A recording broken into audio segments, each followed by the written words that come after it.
I'm fairly confident with ICT, but as it's always changing and there's new products that come out all the time, which are great, it's always helpful to be on top of everything. Dill Dias is a Year 5 teacher at Edenbridge Primary School in Kent. He's been teaching for 6 years. Dill has never used voting technology in his classroom, but would like to find out more. So we've challenged him to discover as much as he can about using this technology and to transfer the skills he picks up into his own classroom. I'm excited about the visit today. I'm eager to learn whether the voting system can be used to enhance learning for a whole unit rather than just a lesson, because I'm aware they can do that. Following his progress through the challenge, you'll find out, among other things, how to create interactive presentations, how voting technology can help monitor progress, and how to create self-paced activities. If you want to give it a go yourself, there's a range of useful videos and support materials on the page for this programme on the Teachers TV website. So Dill's travelled to Seaford to meet Kevin Morton, a PE teacher and AST at Seaford Head Community College. So how long have you had the voting system for, and how easy was it to set up initially? Well, we've had Quizdom for just about 3 years actually. It's incredibly easy to set up. There's not a great deal that you need to do for it. It's a matter of PowerPoint with an additional toolbar, and that's it. So once you've got the slides in place, you just add the directions to the slides. I think the biggest problem is the imagination, so you've got to have the imagination to come up with the idea. Kevin starts by taking Dill to see his colleague Mark Hatton in the maths department, who is using Quizdom voting technology, also known as classroom response systems, with his Year 8 pupils. There's numbers, there's true and false, yes and no, and this button here is the important one. This is the send button. Okay, so when you type an answer, you need to press that one to send it to me. Okay? So, here's a question for you. In maths, we consider something to be certain if we've proved it beyond reasonable doubt. Okay? That's true or false, so you've got a T and an F. Okay, so the answer is false. Let's have a quick look at the results, see how you did. Not quite so well on that one. Okay, let's up the pace a bit. How many prime numbers are there? You've got 20 seconds to give me an answer. Okay, so the answer is an infinite number. Again, another very simple statement, but it's not that easy to prove that it's true. Okay? Good, we're getting better as we go on. Okay, let's have a look. Who was fastest there? Where's the view? Number 16? Who's number 16? Emily, very good.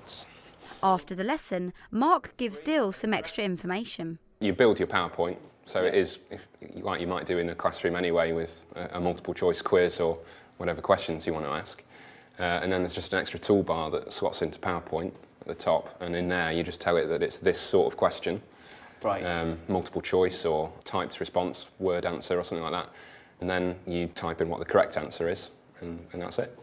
Oh, seems So that's straightforward, easy. yeah, very easy to use. And I saw that you had different ways of displaying the data when the children answered the questions. Are there any particular favourites that you have? The graphs are useful to direct feedback for the children.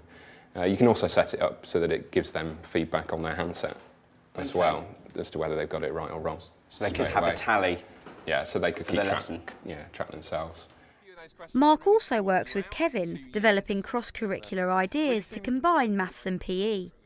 Today they are using the voting technology in a lesson based on an orienteering activity. The questions are all going to be numeracy based, so we're going to get some maths ideas coming in, okay? The question will come up in the top left corner. To move along the question, or back, whichever way you need to go, just use the arrows, okay? And then you can enter the details. Kevin has devised a variety of questions. Some require the actual answer to be entered in number or text, and others need the pupils to pick the correct answer from a multiple choice question. Once you've entered your information, the send button is this top left one here, okay? So you're going to be working in pairs. It is a bit of a challenge, so obviously the speedier, the quicker you are to answer these questions and get the answers in, the quicker it will come out on my screen and I can track how fast your progress is happening. Okay, let's go. We started, 25 minutes. Students work in pairs, orienteering to different locations around the school. There's a maths question in each location, and the answer has to be typed into the voting pad. So, I mean, the way it's set up, we have this, which is a hub. So this item here plugs into USB, and this will pick up all the information from the handsets. Yeah. Technically, the signal is supposed to go 300 metres, but they do need to be within kind of line of sight. On here, obviously, we can measure when the students start answering the questions. See, the crosses will dictate that they've got the question wrong, the ticks, obviously, that they've got it right. And from this, I can tell not only the speed and progression that the students are making, but I can also work out in my future planning what questions they found hard. So this is one group over here, take it? Yeah. And these are the questions at the top? That's it. So we can see here that this group have got 30% of the questions right so far. So far, yeah. I can save this information. If I wanted to do the same course, same questions at the start of the year, start of the term, then do it again later at the end of the term, I could then show them the difference between the progress they've made. Oh, brilliant. So that's quite handy. Many of the activities Kevin's created are self-paced. This means all the questions are set beforehand and students answer them in any order they choose and in their own time. Make sure Sir can keep up with you guys, yeah, because these two are pretty fast. So. Pace. Thanks. Have a really good time finding this one. What's the clue in that question? Wheelie. The wheelie bin's in the car park. We're not allowed to go in the car park, so it must be the bike shed. Right. The centre circle on the football pitch has a radius of 9 metres. What is the area of the centre circle? Use pi equals 3 to make the calculation easier. What the most? Where we score 3, high score 7. High score was by handset number 2, whoever that was. We got 4 right. Not many people got number Most 1. people got number 6.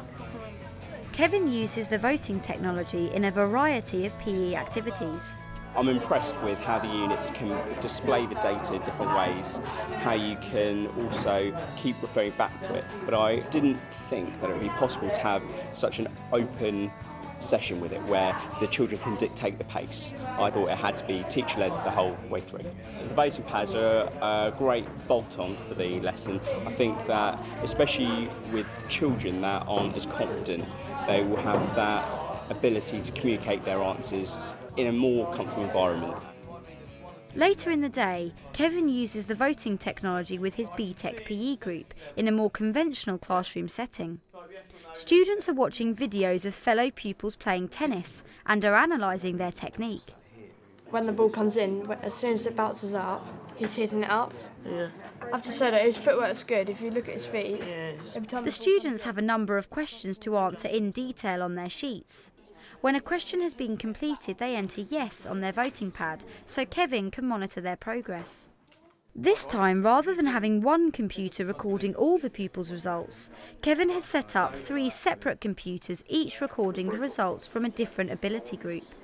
These guys look to be working quite well. Yeah. And then these guys have only pretty much just started, so I would try and work out ways to work with those guys next. Yeah. So I'm allowing the students to be able to track, monitor their own progression and hopefully go through the process of learning as well at the same time.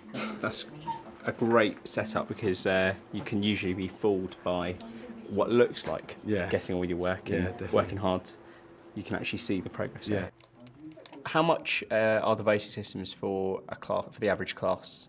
Roughly for a class size, you're looking at about, I think it's 33 or so in there. We had 2 of the hub devices, so we could split the class in half effectively. You could use it with 2 groups. And for that, it was about £1,700. So it's quite a substantial cost initially, but the benefits are quite big. Dill's now got 2 weeks to devise a lesson plan for his own Year 5 pupils, incorporating voting technology. It's all gone really well. I can't wait to take it back to Edenbridge. Hopefully I'll have some pads waiting for me there.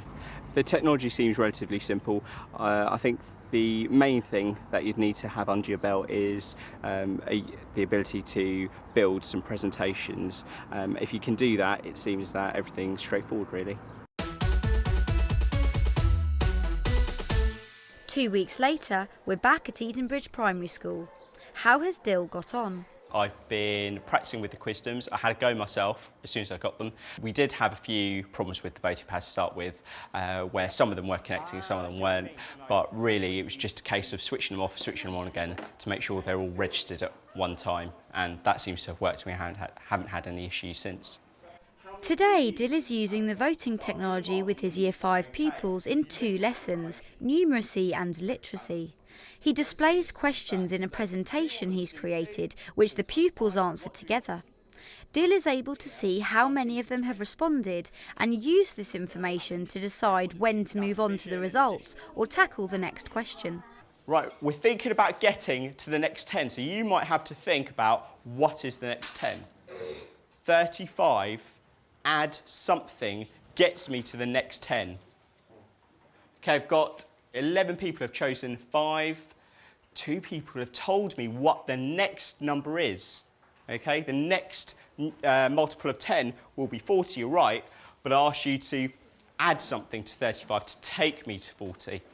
Dill now sets the pupils off to do some self-paced questions, where they work independently from a worksheet he's created.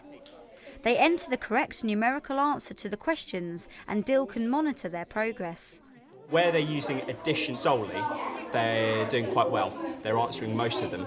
But as we move into subtraction, division, multiplication, there's fewer and fewer answers. But I've got one pupil here who's attempting them, so that is number 7, and I believe she is sitting over on the far table. So I'll go back to her now, and we'll have a look at that question and see what we can do. So what's the first thing you're going to attempt? This one. So 21 multiplied by 8, you should be able to see that in your head. Is 160. Yeah. After a few days, you start to get used to doing all the different buttons and things, and you know what to do in a situation. I think they're easy to use now, so I'm quite confident with them. It saves time for us writing it into our books. If you don't have voting pads in your classroom but would like to try a voting activity with your pupils, look below for a short how-to video detailing how to create a web-based vote. During a literacy lesson in the afternoon, Dill asks his pupils to use the voting pads to evaluate their progress against the success criteria, which he has on display in his classroom. With the voting pads, I was able to save a previous lesson's data in a spreadsheet, put that into a presentation software and show the children where they met the previous lesson's success criteria and where there was a great big hole in their learning. What is the area that's missing from the majority of our writing? What things did we miss out from our success criteria? Riley? The persuasive phrases. Yeah, I'd say that's a big gap there. 6, 7 and 8, all there. The pupils return to their books to find examples of where they've already used persuasive phrases or to create new ones. And they enter yes on their keypads to show Dill what they've completed. In literacy, when we're doing our success criteria, we don't usually like to check if we're doing it. And that helps us to check if we're getting our literacy right. I can target those people that haven't made much progress and I can see it quite quickly. I can stay with the group, I don't need to walk around the room as much.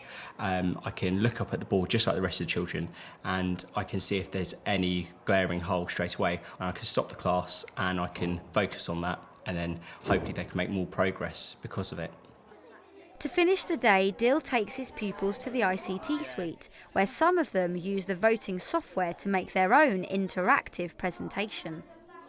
Right, Emily and Courtney have created this presentation, but their presentation, unlike yours, is interactive.